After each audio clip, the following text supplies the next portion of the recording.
Jɛkulu yɛrɛwolo maaw kɔni ye wuli ka jɔba kɛ an ka jamana kɔnɔ sibiri tɛmɛnen. O kunnafoni tɛmɛnen kɔfɛ min ye M5 RFP maaw ye olu kɔni sɔnnen don an ka jamana ani Turki jamana ka bolodi ɲɔgɔnma baaraw ma lakanako ale bunankun kan.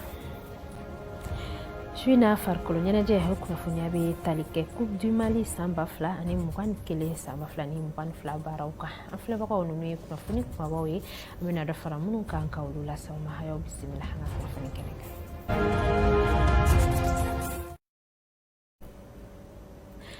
Kafoni tan kɛrɛnkɛrɛnni kɛ ka ɲɛsin aw ma Mali kɔnɔ ani Mali kɔ kan aw fɛn fɛn sɔgɔlen don M7 Jabarani hali ni radio Emergence sanfɛ ni ye kunnafoni kɛnɛ sigilen aw kelen-kelenna bɛɛ lajɛlen bakurubaw tɛmɛnen kɔ ka bɔ yen nɔ fɛn min ye jɛkulu yɛrɛwolo maaw olu kɔni wuli ka jɔba kɛ an ka jamana kɔnɔ sibiri tɛmɛnen ka kayani février kalo tile 19 san 2022 lajɛrɛ kun tɛ dɔwɛrɛ yaasa Faransi kɛlɛkɛcɛ minnu bɛ an ka jamana kɔnɔ ni ka olu bilasira an ka kunnafoni ɲinina minnu tun bɛ hode Amadou Ashjara a y'an sama jamunu na an b'olu lajɛ. Maliden minnu bɛ Mali faaba kɔnɔ Bamakɔ olu bɔra kɔsɔbɛ ni ka u ka nisɔndiya yira ni furannaw ni bugurujaw ye waasa min ye wolomasiri taba wɛrɛ minnu bɛ anw fɛ yan Mali kɔnɔ k'u kɔrɔfuran ni ka u bilasira kɛrɛnkɛrɛnnenya la Faransi wolomasiri taba minnu tun bɛ anw fɛ yan Mali kɔnɔ ni a bɛ wele ko Barkhane. An bɛ yan Mali de kama an bɛ Mali ko de la an tɛ yan dɔwɛrɛ la an tɛ foyi ɲɛɲini an ka yɛrɛma hɔrɔnya a n'an danbe an t'a falen foyi la Macron n'a ka sɔrɔdasiw u ka bɔ an ka jamana kɔnɔna na an mago foyi t'u la bi. An b'an ka transition fɛ u ye décision ta ka Faransi évacuer k'a gɛn ka taga bɔ yan nka Faransi ko k'a donna ta a bɔra ta k'ale tɛ taa donc an bɔra de k'a yira diɲɛmɔgɔ la furanna de b'an bolo bi ani bugurijɛ ka Faransi furan k'a ta ka bɔ an ka jamana kɔnɔ pewu k'a yira la an de b'an ka jamana fɛ an ka jamana ye anw de ta ye. Nin wulikajɔ min filɛ nin ye Malidenw fɛ a b'a yira ko Malidenw tɛ Faransi wolomasiri tabaw fɛ bilen Mali lakanako la. Pour que an ka se ka bɔ guerre la san 9 guerre Faransi bɛ anw ka jamana kɔnɔ don o don kunu ka fisa ni bi ye an wagati dɔ sera jamanadenw ka jɔ u yɛrɛ ye ni ka don jumɛn na ani Rusiw ka tigɛ di ɲɔgɔn ma pour que an bɛ se ka bɔ jɔnya kɔnɔ wagati de sera peuple ka to jɔlen message min bɛ n bolo an ka to jɔlen ni étape ɲɛnamaba de nka an jɔlen ka to fɔ victoire finale. Ɲinifɛn a kɛra sɔrɔfɛn ye ka d'a kan a mɛnna Malidenw bɛ ka a laɲini min ye Faransi wolomasiri tabaw ye k'u ka taa ka bɔ Mali kɔnɔ ka d'a kan a bɛ san 9 bɔ u bɛ Mali la yan nɔ ni fɛn ma fara lakanabaliya kan dɔ tɛ ka bɔ a la. Ni wulikajɔba in ale kɛnɛ kan M5 RFP maaw olu kɔni ka kuma lasela ye a yira k'a fɔ M5 jɛkulu maaw kɔni sɔnbɛ an ka jamana hali ni Turki jamana ka bolodi ɲɔgɔnma ma yaasa lakana u ka sabati an ka jamana kɔnɔ Julien Jakite an b'ale ka jaw lajɛ. Ni bolodi ɲɔgɔnma ye Turki jamana ani an ka jamana ni ɲɔgɔn cɛ kumakan min bɔra M5 RFP ale kulu maa dɔ da kɛrɛnkɛrɛnnenya la Jean-Mille Bitar ni o ye u ka ci lasela ye ni o kumakanw de tenkunna jamana kɔnɔden dɔw ka nisɔndiya kɔnɔna na ka da Barkhane ani Takuba ni o bi tali kɛ tubabuw ka finitigilaka dɔw kan olu bɔlen an ka jamana kɔnɔna na. Jean-Mille Bitar ale kɔni ye a jira k'a fɔ ko nin bolodi ɲɔgɔnma in Mali ani Turki ɲɔgɔn cɛ o dabɔra walasa ka malidenw jukɔrɔma tintin kɛrɛnkɛrɛnnenya la an ka finitigilakaw ka d'a kan Turki jamana kɛra ni sababu ye ka an ka finitigilakaw ka olu dɛmɛ ni ka kalansenw don u senkɔrɔ ka baara taabolo la min bɛ ka kɛ ni sababu ye ka kunnawolo caman lase an ka jamana kɔnɔna na ka da banbagaci walew kan. A ye a jira a ka kumakanw kɔnɔna na k'a fɔ ko koba wɛrɛw tɛmɛna Mali ani Turki jamana ni ɲɔgɔn cɛ ni o de wololen don bolodi ɲɔgɔnma la ni ka se ka an ka jamana ka o dɛmɛ. A ye a jira fɛnɛ k'a fɔ ko an ka finitigilakaw olu jukɔrɔma tintilen don ni jamana damadamani ye a fara Turki jamana kan i n'a fɔ Rusi ani Allemagne. Ko don n'a nataw la diɲɛma bɛ n'a dɔn k'a fɔ ko ni bolodi ɲɔgɔnma in a ye dɛmɛba don an ka jamana ma. A ka kumaw kɔnɔ fana a da sera Faransi ka finitigilakaw ma bawo ale bolo Faransi jamana bɛ a yɛrɛ ka nata de ko la. N'o de kama olu ye wulikajɔ kɛ k'a fɔ ko Faransi ka bɔ an ka jamana kɔnɔ. Ko n'i y'a ta k'a lajɛ san 10 kɔnɔ an ka ɲɛmakɔrɔlenw ma se ka waleya min kɛ bidonya in na olu sera ka o waleya ni ka Mali kumabɔ. N'o de kɔ a ye weleweleda kɛ ka ɲɛsin kulu bɛɛ lajɛlen ma marifa bɛ kulu minnu bolo u ka se ka u ka maramafɛnw bila. Hakilina min bɛ u la an ka jamana yɔrɔ o ka se ka bɔ yen nɔ. Fɔka bɛɛ ani keleya o bɛ se ka sabati cogoya min na malidenw bɛɛ lajɛlen ni ɲɔgɔn cɛ. Ka hakilina jigin kɛ ka fɔ ko M5 RFP ale ye kulu ye min sigira an ka jamana kɔnɔna na juin kalo tile 5 san 2020 waati walasa ka jateminɛ kɛ kalafili min tun kan ka kɛ san 2020 o kɔnɔna na. N'o de kɔ jɛkulu in taara ɲɛ ni ka wulikajɔw sabati fɛn min ye an ka jamanakuntigi kɔrɔlen ye Ala ma ɲina Ibrahim Boubacar Keita ale la o ka wululiw kun kan foli ka taga fanga in dafiri an ka finitigilakaw fɛ o san 1 kɔnɔ.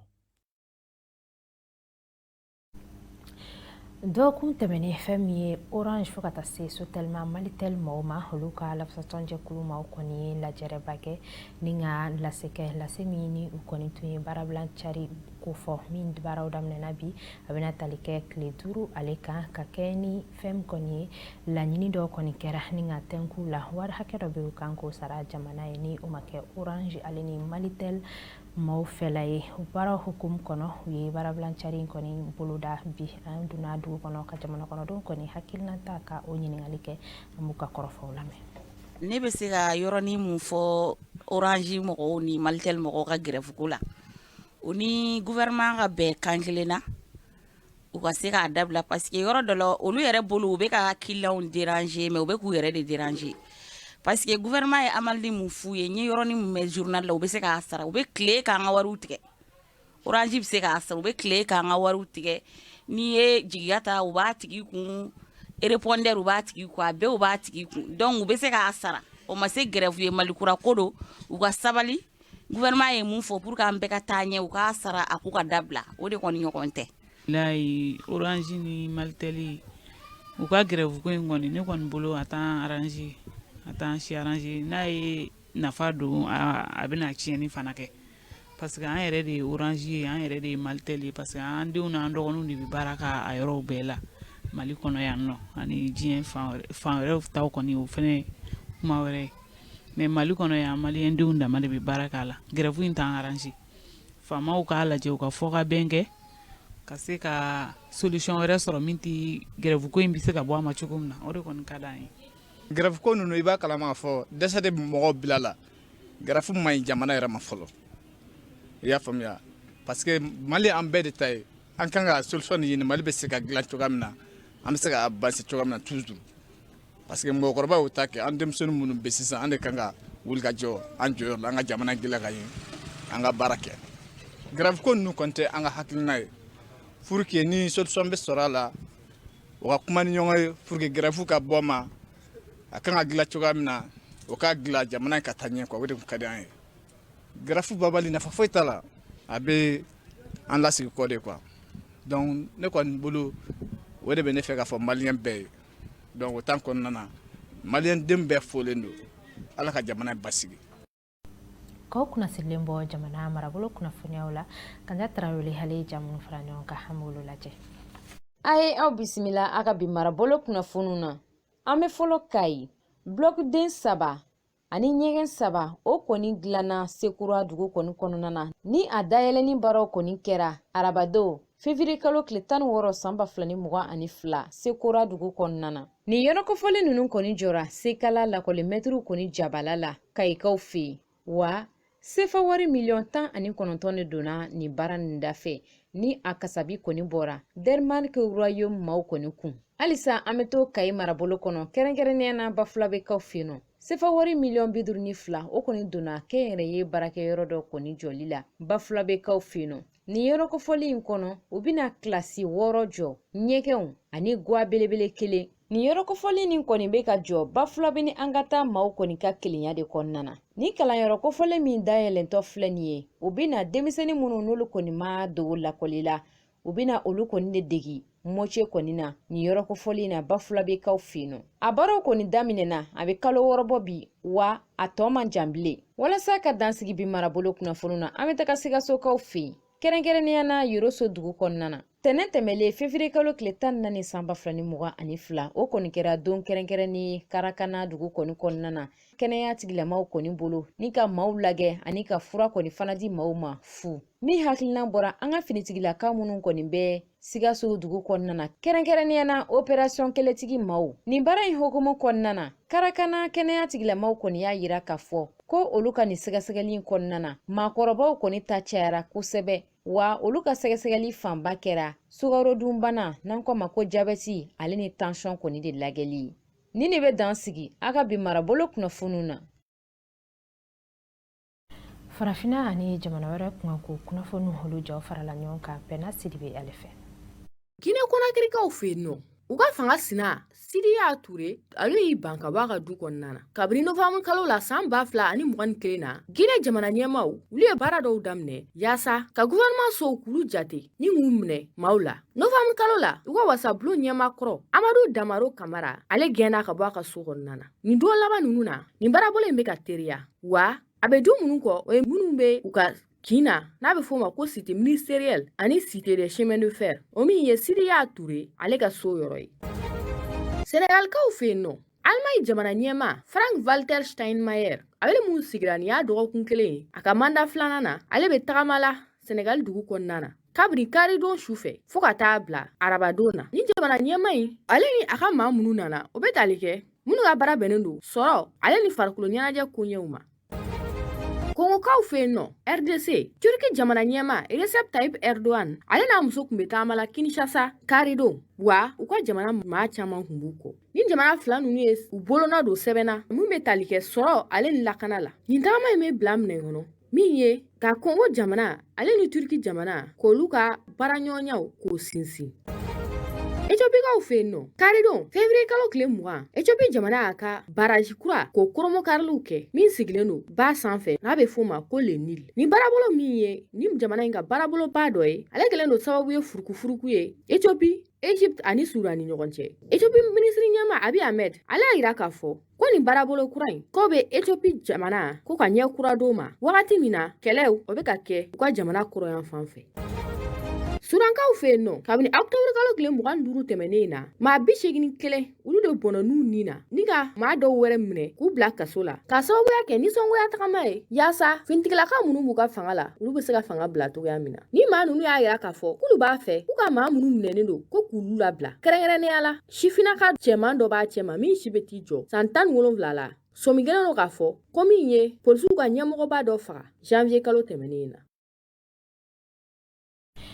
Lase kɛra fɛn min ye jɛkulu ye min ka baara ɲɛsinnen don adamadenya hakɛ olu tɔbɔtɔli koɲɛw ma lase min kɔnɔna na n'u kɔni a yira k'a fɔ an ka ɲɛmaw kɔni kan k'u jɔyɔrɔ fa kosɛbɛ yaasa ka dansi kɛ waleya min kɔni bɛ taa ka adamadenya hakɛw ka olu kɔni bɔ sira fɛ an bɛ Sali Sisoko ale ka jaw lajɛ. CNDH n'o ye josera dɛmɛbagakulu ye k'u bɛ jamana ɲɛmɔgɔw fo u ka wulikajɔ la ka da waleya fɔlɔ min kan mun bɛ procureur généraux ka olu yamaruya olu ka jɔnya walew olu lagɛ diɲɛma jɔlen na yaasa u bɛ se ka kɛlɛya cogo min na. Filanan n'o bɛ tali kɛ ka ye procureur général la ale yɛrɛ ka fɛɛrɛ fɔlɔw sigi sen kan ka ye marabolo kɔnɔna na. CNDH a bɛ damatɛmɛ walew fo ka taa se adamadenya tɔɲɔni walew ka olu kɛlɛ kɛrɛnkɛrɛnnenya la wale mun talen filɛ nin ye an ka kiiri tigilamaw fɛ ka ɲɛsi tɔɲɔli wale ni ɲangata walew ma minnu bɛ kɛ an ka sirabaw kan u ka kɛlɛ fanba dɔ ye o ye i n'a fɔ mun kɛra Janjumɛ Ɲorondi Sahel Suruberi Keɲeba Bafulabe Mankana yelemani septembre kalo tile gale ni a kɛra sababu ye ka maa kelen nin to a la maa caman yɛrɛ banana. CNDH bɛ wele bila maaw ma kɛrɛnkɛrɛnnenya la jɔnya wale ani ni ɲangatali walew u bɛ marabolo minnu kɔnɔna na u ka fɛɛrɛw ni dabaliw bɛɛ lajɛlen tigɛ ka nin waleya ninnu ka u silatunu yaasa tɔɲɔni walew u bɛ se ka dabila. CNDH ko hadamadenw ka hakɛw lakananen ko bɛɛ lajɛlen jɔyɔrɔ ka bon o la.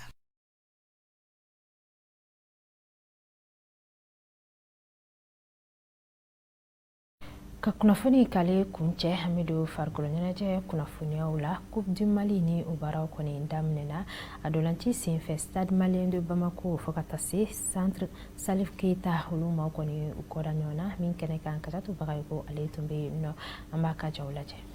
nga jamana jonjoma no coupe du Mali sa a phase league hukumu ngona sa Stade Malien de Bamako ale kun kalen no ga Sant Salif Keita bisimina no rega nyebla dolantaw na hukunye sebe ka nyana masoro kajite kan wolonfla ani kanangolo ulang bi se ga fa ko ma hukun sigle no ka dolantan duman konon ani dolantan gelema ni nyogon soro hukumu konon ma hukun sigle no ka komun konon akero karaka dolantan be damne doro wuli ka jobe buya Stade Malien fanfe u bena ngoy do soro u bi yelema ka ke chelu Abdul Salam fe sanga tan flana kuma u baro temenen ko 16 ka ta boluji ko be wuli ka joke ka baka ba luke wena ta stade ka chelu jibo yuba ba bife dolantan ele flani be kila ni stade be wuli ka joke kokura u bena baka luke ka tan ngoy were soro nga u ka jelatigi no ali de se sukui atena suko yelema ka ke chelu amta sangela fe bola no jabi flani bila kele ani kele tago flana baro damne ni stade digire ngaramo ko be yelema li chama ndo ka ton konana u bena nya karaka sanga bidru no rona ngba u bena chelu flana soro ka do sada jalo fe dolantan me kucha no jabi flani kele ngata Stade Malien kanuna dolantan kucha le ansera digire ngaramo ko ma unya fali kanyi tane do il faut un gagnant et un perdant parce que coupe du Mali do coupe du Mali do faut doka gagnant doka ci de phase ligue de do donc biane ko me nyona Stade Malien do et que ba do tenandi titre do donc vraiment je félicite les jeunes mais awere fana fo aka déplacement na parce que na auté volontaire sika ke foyi awere be match bi anga la ine muye ka ile première division na parce que am deuxième division na on va amna continuer ka barake albi parce que championnat na damne na la sona mate mais dans me barake parce que anga la ine muye ka ile première division na luka korofo temene ko dolantaro feni o hakli nantadi a gelala anwara parce que premier mi-temps en donnant quand ni volonté mais quand on m'a chaque fois ballon conservé pour que on chaque en valoriser tout comme mais après à la vie hein igimun ballon da cadeau le gâteau en vrai conservé bon am ga chaque do match qu'on a moi amna ça veut dire que ba cha ballon mais en sixième de jeu fallait pour mieux rentrer dans le match comme ça. Ça longtemps on a mouké en fin faut on a gagné ça parce qu'en fin on fin dollar pour en jouer croire on a vraiment fait mal là pour avoir quelque chose cette année inchallah. Alhamdoulilah un bon temps vraiment un bon temps. Bon franchement bon ça nous coûtait pour bon temps